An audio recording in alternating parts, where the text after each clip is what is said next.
the E.A.F.P podcast. Sometimes it may be good, sometimes it may be. We love him so much. He's a special person for all of us. He's so nice. He's so nice. You can watch it live every week on Facebook under the Jonko Navi and the Star 6 Media Facebook page.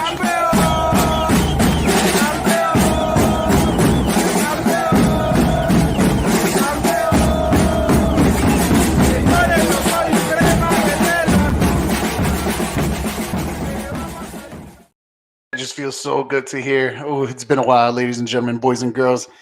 What's up? I'm back. The soccer podcast is back. The E.A.F.P podcast is back as I'm stretching out over here to get the show ready to go. Well, yes, I am back, ready to go. It's been a while. It's been a good while. It's been a good while since I had one. I had a very long hiatus in doing the podcast, but rightfully so. From doing it every day from the World Cup, and there was really nothing going on. I know the games were coming back slowly but surely.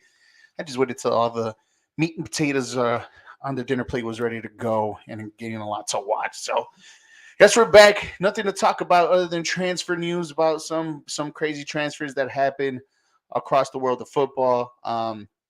Games of the weekend, some gambling advice that I got for you guys too for this weekend. My soccer picks have been hitting. I just parlay them a lot with a lot of different stuff all around that makes me not hit my parlays. Maybe I should stop doing that, right? Take my own advice, but I mean, what's a little risk? So I'm gonna give you my best parlay picks or my best picks for the weekend, so you guys can help you out get some money too as well, guys. As always, make sure you follow the Jonko Navi Facebook page and also the Star 6 Media platform, social media platforms too as well, on Facebook, on YouTube, on Twitter, on Twitch, Instagram, and also on TikTok. We are always live on both the Jonko Navi Facebook and the Star 6 Media Facebook page. Also on YouTube, Twitter, and Twitch. So make sure you guys follow us. Hit the little bell to get notified when just not only my episode, but all the other episodes on the Star 6 Media platforms are on too as well. We have hockey. We cover hockey. We cover football, basketball, soccer. We cover it all here under the Star 6 Media platform. So yeah, make sure you guys follow us and like and share all of our episodes too as well. Let's get it. Ooh, where do we go? Where do we go? Where do we go? So let's start with the transfers. Obviously, record-setting transfers for the Premier League for some odd, ridiculous reason. I wonder why. I think it was close to like 863 million or something along those lines. Just a ridiculous amount of money that I wish I can have in my back pocket. But yeah, that was the record fee for the Premier League. There's a lot of movement going around. Jorginho Arsenal from Chelsea. Modric from Shakhtar Donetsk to Chelsea. Enzo Fernandez on the last hour to Chelsea for a record 120 million. Just ridiculous amount of money spent, and it comes to show to where and how and how powerful, I guess you can say, and where the money really goes for the Premier League. Every single time, every single year, and it's crazy to see, and it's crazy to think that this amount of money is being spent, in one league, to where I guess I've heard a lot of chatter, and I keep hearing a lot of things that maybe the Super League is not such a bad idea. Remember the Super League, guys? You guys remember the Super League, right? That one crazy league where all the European giants from every league across Europe just joins together and make one ridiculous, crazy league and whatnot. Remember that? Well, I was reading over a couple of people that I follow on Twitter that they said that maybe the Super League is not a bad idea if there's going to be changes or there's going to be teams like this, that the Premier League is going to be the only league that will get the rich, only get richer, right? They only get the big players. They get the amount of teams just for them to, whatever the case may be. I mean, Mudryk and Enzo are getting baseball deals. But think about it. 8-year deals. That's not common in the game of football, in the game of soccer. It's not common that players get 8-year deals. The most you've seen is 4, maybe 5, right? At the very least. But to talk about 8-year deals and talking about kids that are in their young 20s, I think Enzo's 22, Mudryk's 24, 23, and they're getting 8-year deals where they're going to be into their 30s. And yes, the amount of money that have been spent and what's been given. I mean, if you kind of break it all down into, um, if you just break it all down to the context of how many throughout the years and how much is that, that's definitely you're really thinking about 20-30 million dollars a year per year. So it's like a baseball contract, which is weird. Um, and I don't know. I don't find it, maybe because it's Chelsea, right? And I'm an Arsenal fan, as you can see right here. Yeah, Liam, how's it going, man? How are you today? Um, it just it's something that you don't see, right? And in the position that Chelsea put themselves into, being 10th in the league, they had a lot of ground to make up. I don't think they're going to reach the top four. There has to be some collapse from Tottenham, from Brighton, from Manchester United, from Newcastle. You know, the teams that are just right there following. Um, it just it's it's weird to say, and it's weird to put in this perspective that, you know, the only way Chelsea can do it, if they could compete, is probably even win the whole damn thing in the Champions League. That's the only way I could see them to be in there. But yeah, man, they just put themselves, besides everything that they got, everything that they need, they still haven't really fixed their problem, and that's actually finding goals in a goal scorer. You know, it just, they need a striker and they didn't even get one. You know what I mean? And it's just weird how they did business. I mean, Mudryk wanted to come to Arsenal, they took him away and he went to Chelsea. Okay, fine. Enzo Fernandez, they wanted him from the very beginning. They paid. I mean, he just signed a contract with Benfica over the summer, and they paid 120 million for him. It's stuff like that, to where, you know, it's weird. It just, the way how they do it, it's crazy, right? Jorginho to Arsenal. Me being an Arsenal fan myself, here you go. Um, it's I'm indifferent. I like it, but I don't like it. I like it because of the amount of years, 18 months, year and a half, right? He'll be done in the summer of next year. That provides depth, right? Something that we need in the midfield. We don't have it, right? We got it with Jorginho, even though we kind of loaned off Sambi Lakonga um, to Crystal Palace, but it is what it is. He just needs playing time. Sammy's still young enough to, Sambi, I mean, he's still young enough to improve his game and perfect his game a little bit, right? Jorginho doesn't fit the bill what Arsenal was looking for throughout the whole entire year. Young, you know, long term, whatnot. 31-year-old, but he's been in Champions League. He's been in Euro Cup and European champions for the Euro Cup. He's been in Europa League champion. He's been there, done that. Big time player. His penalty, I hate his penalty takes, but now I guess I have to enjoy him now simply because he's on the team now. Um, but he does bring that experience that we need. Premier League ready. He knows the league. He knows what good games are. There's going to be plenty of games, and then once Arsenal starts playing on Thursdays against for Europa League in a couple weeks, he fits what Arsenal needs in depth wise, right? I think Arsenal did getting Trossard, getting geez, I forgot the guy from the center back that they got who's Polish. I forget his name, and now Jorginho. It's good business. A solid 7 for me for Arsenal, 7.5. Caicedo, I didn't want to pay 70. Case may be cool, but I'm okay with it. I'm okay with it. Manchester United made a last minute getting a loan deal from Bayern, getting their player too as well to cover up for Ericsson, who's going to be out for a couple months. So there's been moves. There's been moves in the Premier League. The only reason why I'm only talking about them is because 860 some odd $1 million were spent just in the month of January alone in nothing but transfers. Let that sit there. Let that and sit down and think about that. Look how crazy that sounds. $862 million were spent in nothing but transfer fees. That's ridiculous, guys. That's ridiculous. Hey, I put the link up on my personal page, my Facebook page, Eric. So if you friend me, I'll friend you back. Also on Instagram, Twitter, and what else am I on? Instagram, Twitter, TikTok. Yeah, I have a bunch of names I can't even remember on the top of my head, but I put the link up here if you guys want to talk about the beautiful game of soccer. The Copa del Rey drawings have been set this past week too as well. We have another Clásico, guys. Barcelona versus Real Madrid in the Copa del Rey semifinals too. It's crazy how we're getting another Super Classico for the semifinal, in a year where the transition in La Liga is kind of weird, right? Sevilla being in regulation, which is always a team that's always in the top four. Real Betis being a surprise, Real Sociedad being a great team, a great story so far this year, getting the leagues in the Champions League, right? Barcelona being 5 point clear of Real Madrid, and Real Madrid in the transition period to where like they're if there was a team that was going to be affected a lot after the World Cup was Real Madrid because of the amount of players that we're sending to the World Cup. Now it's weird, and you could kind of see that, right? You kind of see that these players are little by little getting burnt out. Remember, they played the Champions League final. They played these amount of games. They play their league games, right? They're playing these Copa del Rey games. Obviously, they're playing the Super Copa too as well.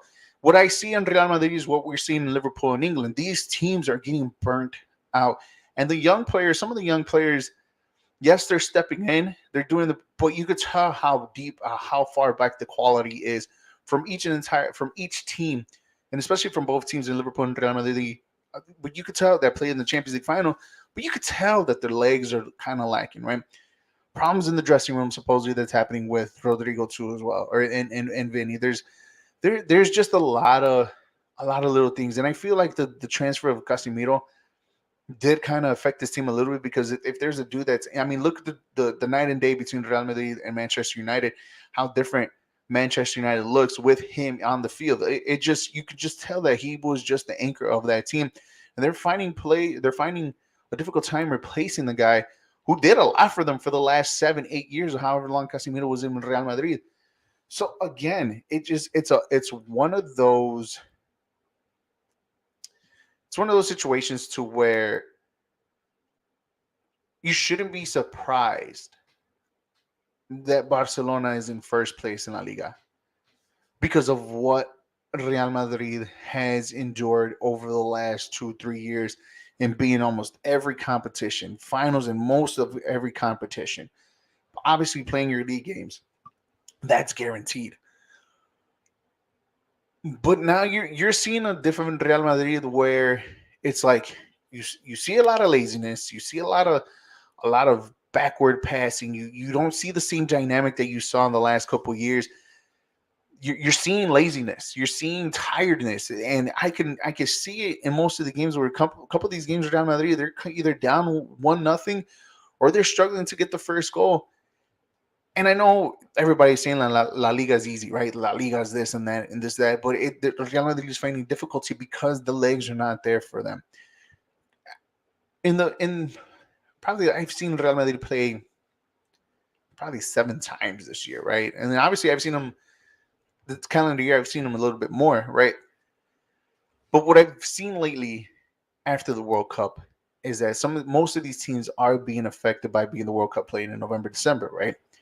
I mean, hell, most of the Argentinians still aren't even back. I mean, now they're back, but most of the Argentinians across the world that were playing their teams kind of came back last week, 2 weeks ago, after celebrating the World Cup win, right?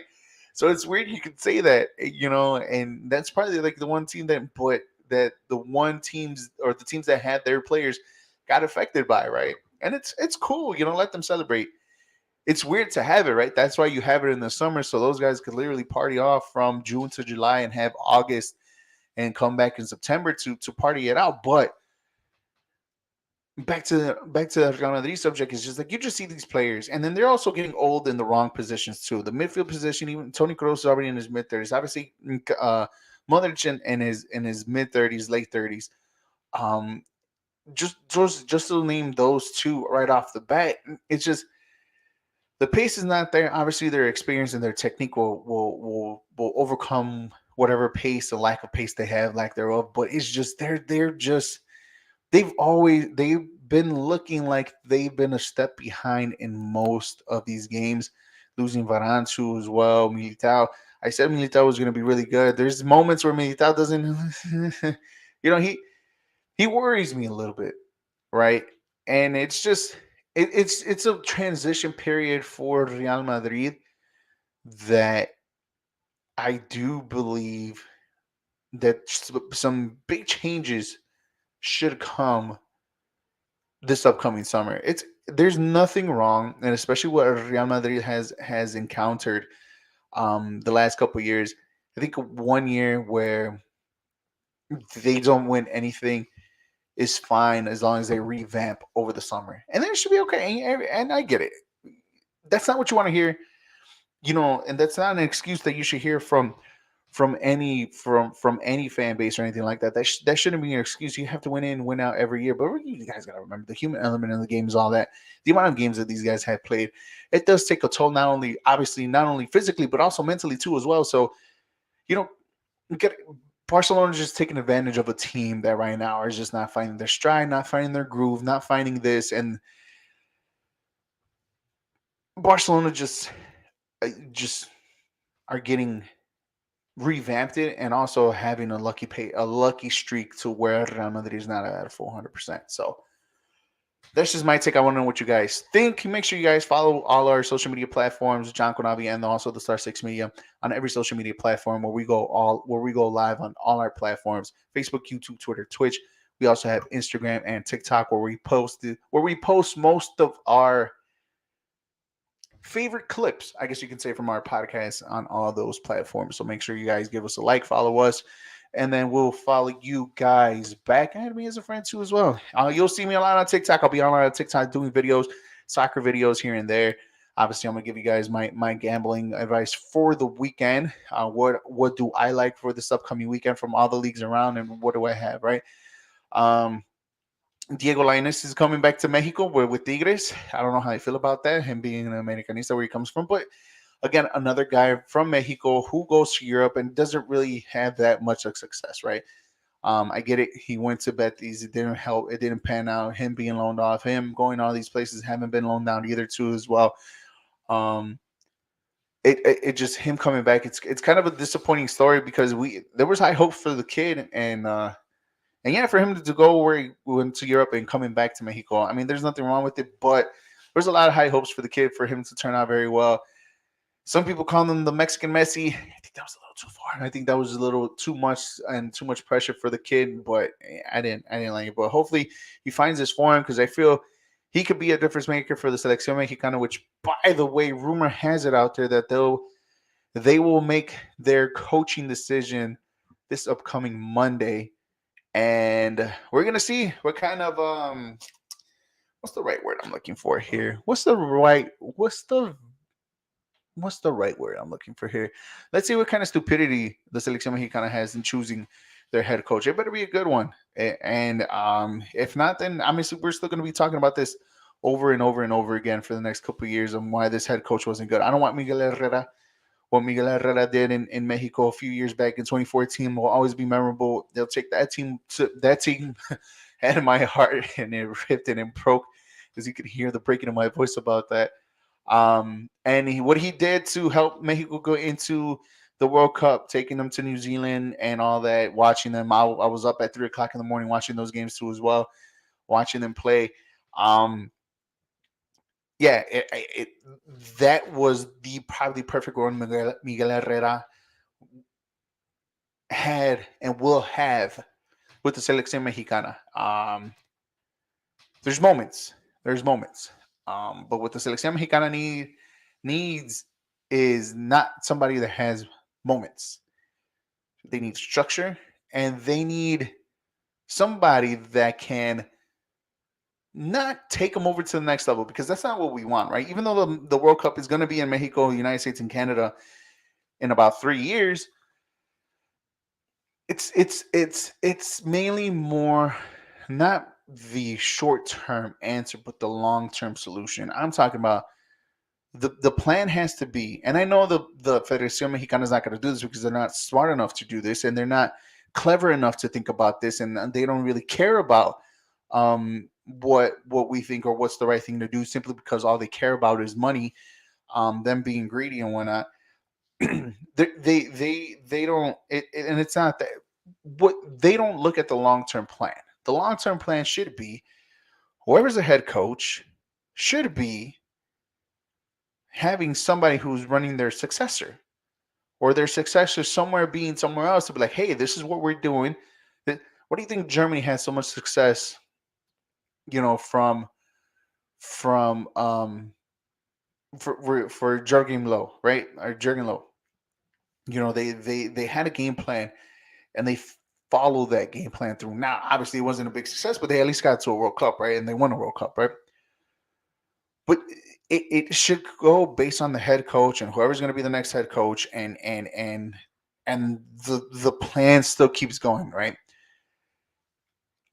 There's many different ways to fix Mexican soccer, right? But I know for the people that are running it, won't do it because of back pocket change, to be nice. So on Monday, we'll see who's going to be the next head coach for the Selección Mexicana. That should be fun, and I will be interested in seeing what happens around there. So yeah, guys, you listen to the E.A.F.P podcast here on Facebook, YouTube, Twitter, and Twitch, guys. Like I said, make sure you follow the John Conavi Facebook page and also the Star Six Media platforms too, as well, on Facebook, YouTube, Twitter, Twitch, social, TikTok, and on Instagram. Okay, all my soccer hits for the last couple of weekends, like I said, they've been hitting, right? I've been on a very strong streak.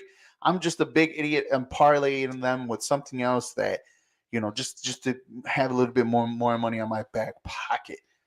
But this weekend, I have them right here on my notes. Let me just get them right now. For sure, the guaranteed one, Arsenal on the money line on Saturday morning at 6:30. That should be very self-explanatory. They have against Everton. Everton, who's on a regulation battle, but Arsenal being in first place in the league, top of the league. I think that's a good one. Minus 240. You parlay that with another one. The one that I like to enjoy the most too, right? I like the Liga Mexicana going that way too, because there's you can make a lot of money going that way, right? My favorite one, even though they got pounced, this one's a good one. Pachuca versus Leon. I like the 240 plus 240 draw between them. I think these two teams are good on where they're at. I think Leon's at home for this one. I like this. I like Pachuca and Leon tying for this one. That's a plus 240 for me. Oh, I'm sorry. Yeah, 240 for me on a draw. So you got Arsenal on minus 250, uh, Pachuca plus 240, and the other one that I did like seeing too as well was this one. We go all the way to Italy in the Inter Milan AC Milan matchup on Sunday at 145. Inter their favorite at minus 110. Right, I will stay away from the money line pick, but I do love the minus 120 for over 2.5 goals for that one. Okay, so it's minus 120 for over 2.5 goals from Inter versus AC Milan. 240 plus 240 on the draw between Pachuca and Leon. And Arsenal is at minus 240. You put that all together. Oh, damn it. I didn't even do that. Hi, Eric. Let me do it again. Arsenal minus 240. We have plus 240 on Leon Pachuca. And then on the Serie A side on Sunday, minus 120 on the Milan Derby. That's a plus 7. So that's a plus 783 plus 783. You put a $5 bet, you win $44. If you're a big baller and have that money, you play 100, you get $883 on that play. So far so good in my soccer bets for the weekend. That's the bets that I got for you guys. I'll be back every week now, guys. Yes, I am now. There's a lot to talk about. There's Champions League that's starting next week. I'm excited about that one. League games are back. Europa Leagues are back. We have a lot of football to talk about. Oh, and by the way, the Club World Cup started today too as well, or yesterday, should I say? Started that. Good luck to who's in there? The Seattle Sounders. Oh, by the way, that's another tournament that Real Madrid is going to be playing in. So be mindful of that on another tournament that Real Madrid is playing that. See, they're just all over the place. This is why they're having these legs, and this is why Barcelona, to me, are in first place because of the amount of tournaments that these guys are playing. So I'm going to stick with that. So I'll be back next week. Same guy, same place. Normally I'll play an outro for my show, right? But today I'm doing things a little bit different. Um, oh, I don't know what happened there. I'm doing a little bit different today. I'm not going to play the outro of the show. Simply because this past week, or last week, should I say, sorry.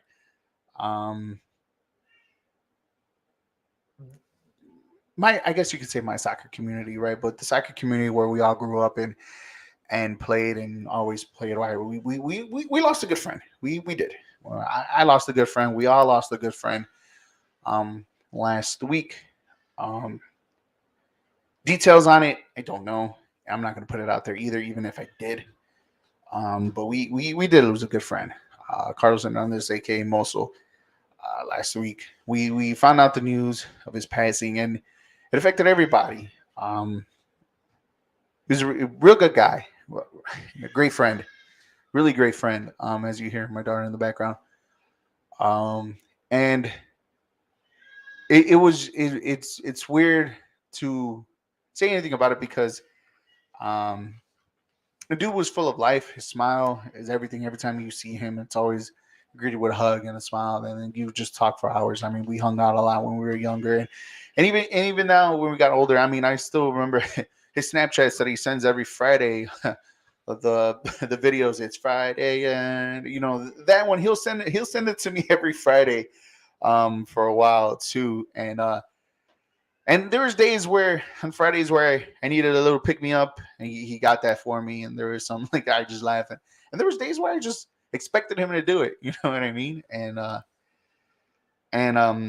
yeah, we lost a good friend. We lost a great friend. I think he was well loved by everybody. He was a guy that I always relied on. Even if I made a team, like he always invited me. We played basketball every once in a while. I mean, it's been years since I played with him, but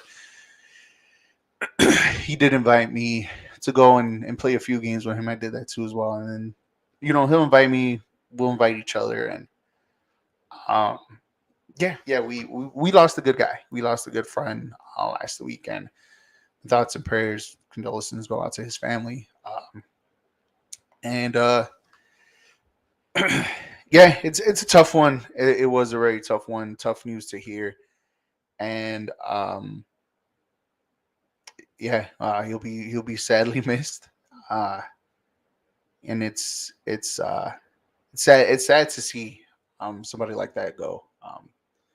So today, guys, make sure you hug your loved ones, tell them you love them, because you don't know when any given day something like that would happen. I know that's what I did last week too. So my condolences to his family. Also, you'll be missed. Thank you for being a great friend. Thank you for great memories, and it's not goodbye. It's more like a see you later type thing, man. So this was the E.A.F.P podcast. I will see you guys next week. Thank you for watching. You guys have a wonderful night.